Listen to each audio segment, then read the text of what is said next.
Hi, I'm Cindy Morales, and this is the Shout My Story podcast, where we share stories of women who choose life in difficult circumstances and the people who help them. If you enjoy these stories, please like, subscribe, and share our YouTube channel, Shout My Story. And you can also listen on the Spotify and Apple podcasts. My guest today is Sandi Enzminger. She and her husband have 6 kids, and her youngest, Tabitha, has trisomy 18. We recently had Sandi on the show to talk about her experiences as a mom with a kid with trisomy 18. Sandi is also involved in raising awareness about Simon's Law, which we are going to hear about today. So welcome back to the show, Sandi. Thank you. Can you explain exactly what your position is with Simon's Law first off, and then we're going to talk about what Simon's Law is. So I'm the director of operations with Simon's Law. And Simon's Law is, we actually have 2 organizations, one that promotes legislation entitled Simon's Law, which essentially forces doctors to include parents in any decisions relating to life-sustaining care, whether determining how much life-sustaining care or to decide whether or not and when to place a Do Not Resuscitate order. Because one of the things that our founder, Sheryl Crosier, Simon's mom, found out after the death of Simon was that it was not illegal for doctors to unilaterally place Do Not Resuscitate orders or to make determinations on reducing life-sustaining care without so much as a conversation with the parents. Right. I think for those who don't know, so Simon's Law is based on Sheryl Crosier's child, Simon, who was born with trisomy 18 and I had medical issues, which is totally normal for a kid with trisomy 18. And unbeknownst to Sheryl and her husband, their doctor put Simon on a DNR. And when he had a medical, I'm not sure what the emergency was, but whatever came up, they didn't treat him. So he died because that's what happens when you don't get treated. And when they found that out, they dedicated their lives now to making sure that that doesn't happen with other kids. Right. So essentially, they didn't know this until after the fact, but the doctors had been systematically starving him. And when he coded, when he stopped breathing in the NICU in front of his parents, and they begged the nurses to resuscitate him, nobody lifted a finger. And it wasn't until after the fact that they found out that the nurses' hands were tied because the doctors had placed a Do Not Resuscitate order on him. I cannot imagine being in that situation. Like, I would have been freaking out if I were they. So they didn't freak out. They have put positive energy into Simon's Law. So Simon's Law is basically a law that says doctors cannot do this. They can't put a DNR in the chart without your consent. Is it other stuff too? They can't withhold treatment without your consent. It varies from state to state because we kind of have to tweak the language, to get it passed. But the ultimate goal is for them to at least have a conversation with the parents regarding placing a Do Not Resuscitate order or writing out any kind of determinations for life-sustaining care. And in a lot of, most of the legislation that we have passed includes a provision that they will, if there's a disagreement between the doctors and the parents about, whether or not this child should continue living, that the doctors are bound to continue life-sustaining care while the parents seek out somewhere else to go and arrange a transfer to a hospital who will treat their child. I think to the average person, I'm counting myself as an average person, they would be shocked that hospitals would even consider this, that they would consider not feeding a child because of disability or not resuscitating a child because of disability, unless the child clearly has a terminal illness that's beyond the disability. It seems cruel. It just blows your mind. So do doctors make these decisions unilaterally, or do they have support from the hospital in the form of an ethics board? In a lot of cases, they have support. It doesn't matter what the decision is. I mean, a lot of times the doctors, they will they will get together and they will discuss things and come to a unanimous consensus, and then they come and present it to the parents. Whether it's, a prenatal diagnosis and they're pushing an abortion, or just a case of a respiratory virus and whether or not to treat for pneumonia, they decide in their back room what they're going to tell the parents. They only tell them enough information to make the parents make the decision that they want them to make. And so, in a lot of cases, it's not illegal for the doctors to make these determinations to place do not resuscitate orders. So they've got the law behind them. They've got the court system behind them. They've got the hospital behind them.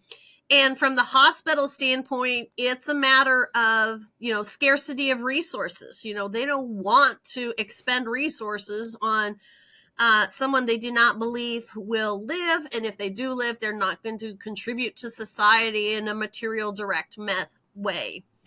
Well, you think it's that, or they perceive that they have poor quality of life. Like they're making a judgment about the quality of life of a child with disability, and they've decided in their brain, well, that's not worth it. I wouldn't want to live that way. That child, that life is not worth living.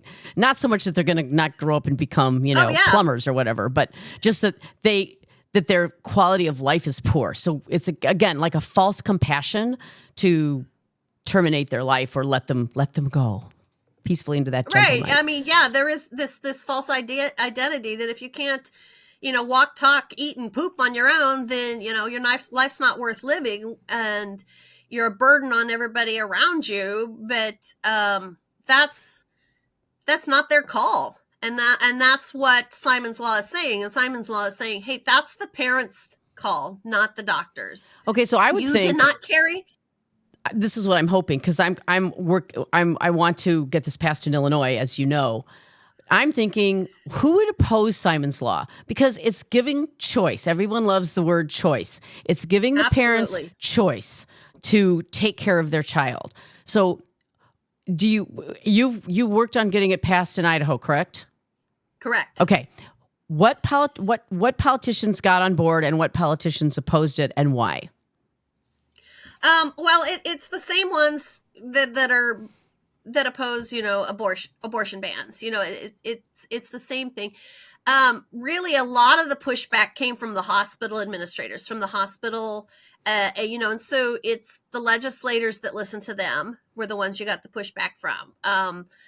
They're, we know best. This, that was the attitude.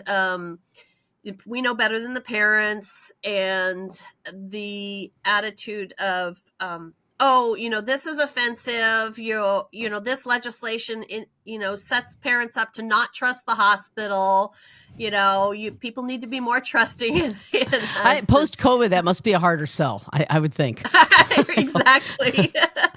We actually got it passed in Idaho in March of 2020 during COVID. And so it was quite exciting, but can you come back to the politicians and say, but look, all we want is choice. Absolutely. All we want is choice. Absolutely. And we don't want. And honestly, I'll tell you the story of how we did it in Idaho. It was my understanding that it was the third time it was introduced. It was introduced by someone different. My kids were involved. My high schoolers were involved with a mock legislative program. They had a guest speaker come. He was the lobbyist that was promoting Simon's Law. And so he told Simon's story and everything. And my kids were bawling, and they grabbed him and said, well, he told the story that, Simon had trisomy 18. And they grabbed him and they said, our sister has trisomy 18. Here's pictures of her, blah, blah, blah. And so he said, oh, well, get your mom involved. And so because my kids are already down at the Capitol doing mock legislature, we just babysat the bill. I didn't know about it until it was already introduced. And so we went to every single committee hearing, every single floor session, even when, the governor is like, well, we need to shut down the state because of COVID and all this stuff. We still came. And basically, I sat there with my 5 other kids, and I would take Tabitha up and I would say, you know what, basically the gist of what I said was, look at her, look at and look at her siblings. Does she deserve to be, is she better off dead? And shouldn't that be the parent's choice? You either look her in the eyes in front of her siblings and say she should be dead, or you pass this legislation. And, did you find that a persuasive argument? Yeah, clearly. Tabitha has been given all the credit for it passing in Idaho. Seriously? Seriously, because I had her there for every single hearing, every single floor session, and they had to look at her. They had to look her in the eyes and go, this child is not suffering. Parents should be, there were doctors that testified that trisomy 18 is 100% fatal, and no one should, they don't live past a year. And I'm like, look, she's a year and a half, at that time, right? Look at her. She's not suffering. Yeah, by the way, I wanted to say something about that to you. Maybe you could explain it to me. I was, of course, X is a cesspool. There was somebody on X that was talking about that, and that wasn't them, of course, it was their friend whose child died of trisomy 18, and how horrified he was because she was gasping for air as she died. And my thought was, well, why didn't they give her oxygen? Right. I think this was around the Katie Cox time. The Katie Cox story was big because people were debating trisomy 18 again. And actually, that was the first time I saw on social media support for T18 kids. Like, hey, no, it's not always fatal. Yeah, it does have a high fatality rate. It is life-limiting. People with it do have shortened lifespans quite often. But that all being said, there are treatments. Kids can live a long time, and it's not automatically a fatal fetal anomaly. And I wonder, have you ever heard that? I had never heard from anybody I know who's had a kid with trisomy 18, even the ones whose kids have passed, that their children were gasping for air. Well, a lot of times, so Dr. McCaffrey has described what comfort care is. It's basically narcotics, warmth, and bereavement counseling. So if the kids what they do is they load them up on so much narcotics that you don't see them suffering and gasping for air and suffering from starvation, which is what's happening. So that's what's happening. They are being deprived of nutrition, hydration, and oxygen. And that is what they die of. Trisomy 18 is not a disease. It is not degenerative. It is not progressive. When kids die, they die of, they could die of their condition, their heart condition or whatever. But in most cases, they die of being denied nutrition, hydration, and oxygen. And they're usually loaded up with so much narcotics that you don't see them suffering. She's been on the show. Her child died after 4 days of trisomy 18. And she opted for comfort care, but I don't believe that's what it entailed. They didn't starve the baby. It's different. Yeah. It can be, you can cherry She was on perinatal hospice. So her baby was on hospice, and he died very peacefully. There was no gasping for air. He was very involved. She did not choose to have any interventions. I don't know if a different parent would have made a different choice and there would have been a different outcome. I don't know that. I just know that she had the baby had a short life, but a beautiful death, and there was no gasping for air. So I was like, I've never heard that. I was just kind of gobsmacked by that comment. So what we're told is, they die of SIDS, right? They forget to breathe. They're not breathing. And and a lot of times that happens in their sleep. So we don't see it happen, But there is new information coming out that is saying that in a lot of cases, what we thought was central apnea was actually a undiagnosed and untreated obstructive apnea. Yeah. Because they had floppy airways or something like that. I think it does happen. I just don't think we notice it. Because of when and how and where it happens. The point of that tweet was that this child had suffered horribly and it would have been better if they'd been aborted. But that was the point of the tweet. Yeah. So anyway, back to Simon's Law. How long did it? You said it had to be introduced 3 times. So how long did it take to get passed in Idaho? This was the third year that it was introduced. Like I said, Tabitha was one at the time, so I wasn't involved the other two times, knew anything about it. But so third time was a charm, and it was, and like I said, it was right during COVID. They were trying to shut down government. Idaho has a balanced budget mandate. And so the legislature decided that they would continue, but they would focus exclusively on budget-related legislation. And they would continue until someone came down with COVID, and then they would shut down. And so Simon's Law had made it through everything. All it needed was a Senate vote. It had gone through 2 hearings, it had gone through a House vote, passed unanimously. The bill sponsors on the House and Senate side were a father and daughter, and the father had a sister with Down syndrome. So this was personal for them, the bill sponsors. And so we came, even though we were told, 6-foot distancing and masks and all that stuff. We came to the floor sessions, and they were going all day. They were going 7 a.m. to 7 p.m. to try and get all the financial stuff done. And the speaker, he knew why I was there. He would look up at me and he goes, "I don't know if we're going to get to your bill." And I would smile and hand out stuff for my kids to do. And I'm like, "You want me to leave? All you got to do is pull my bill to the top of the pile. You got the power to do it." And it was the very last non-fiscal bill that they passed before shutting down for the session. Excellent. Now, are you going to, so it's been in, how many states have passed it? 10? We have passed it in 10. We have identified 2 other states that already have very good protections and don't need it. Would Michigan be one of them? No. Virginia and Oklahoma. Because Michigan has they have like a good faith act or something like that that's very similar to Simon's Law. Yeah. I mean, I know because I have friends in Michigan. Okay, so would it be easier and faster, like, let's get this done by doing a federal version of this bill? Are you guys trying to do that? We do. We have a federal version. It's called Simon's Crosier Act. And it's been introduced a couple of times, but not gotten very far. It's got, well over 20 co-sponsors signed on to it, but it has not made any headway. It would basically amend the Medicare and Medicaid codes, requiring any hospital that accepts Medicare and Medicaid to implement procedures that involve parents in DNR decisions. And basically that's every major hospital that a kid with major medical needs is going to end up at.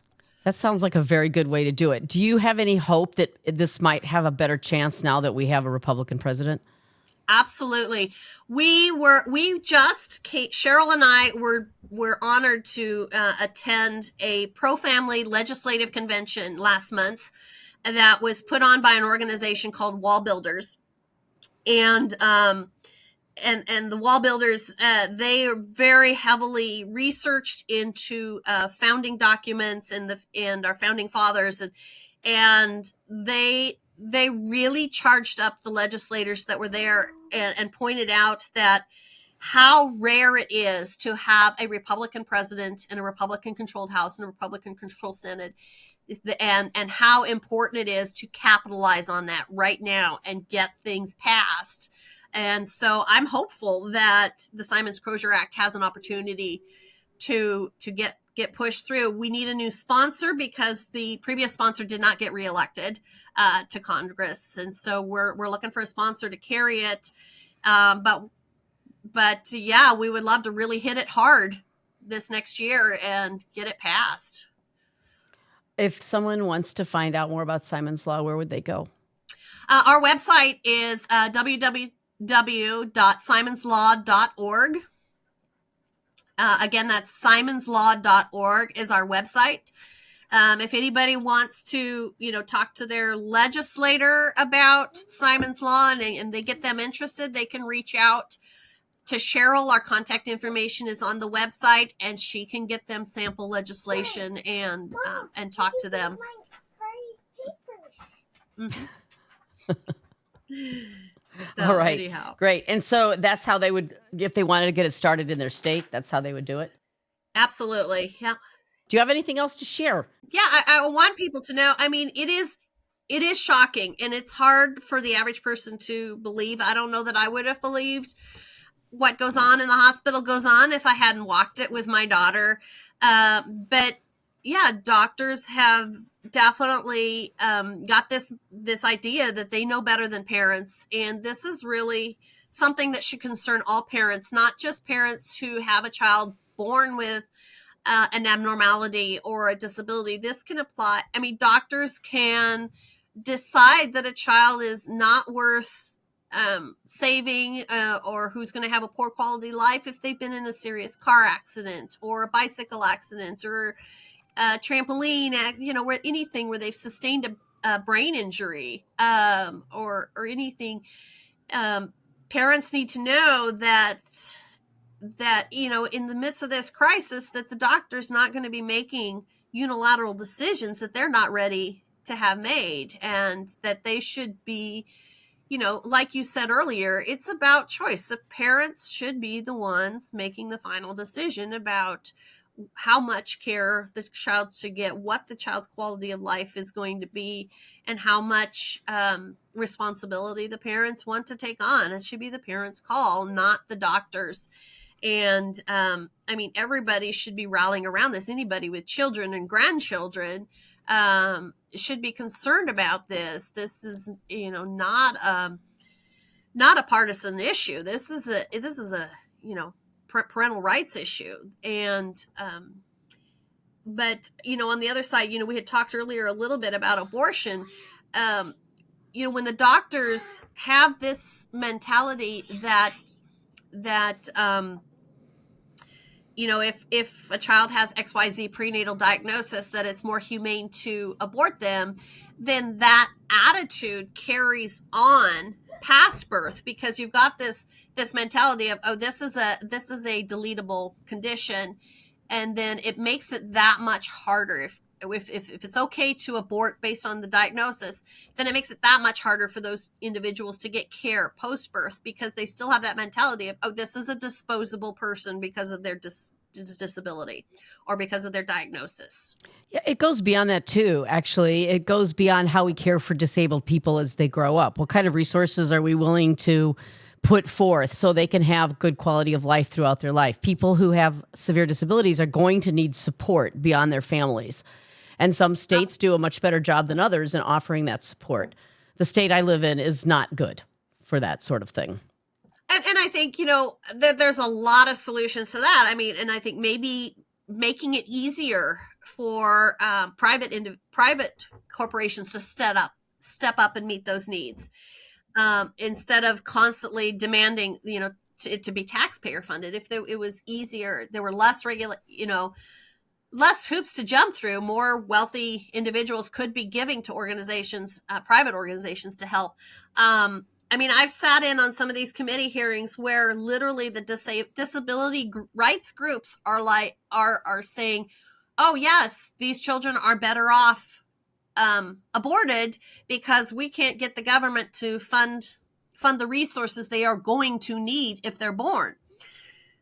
Most mama bears are going to get their kid what they need. You let those kids be born, those mama bears will make sure that they can get a hold of someone to provide the care that their child needs.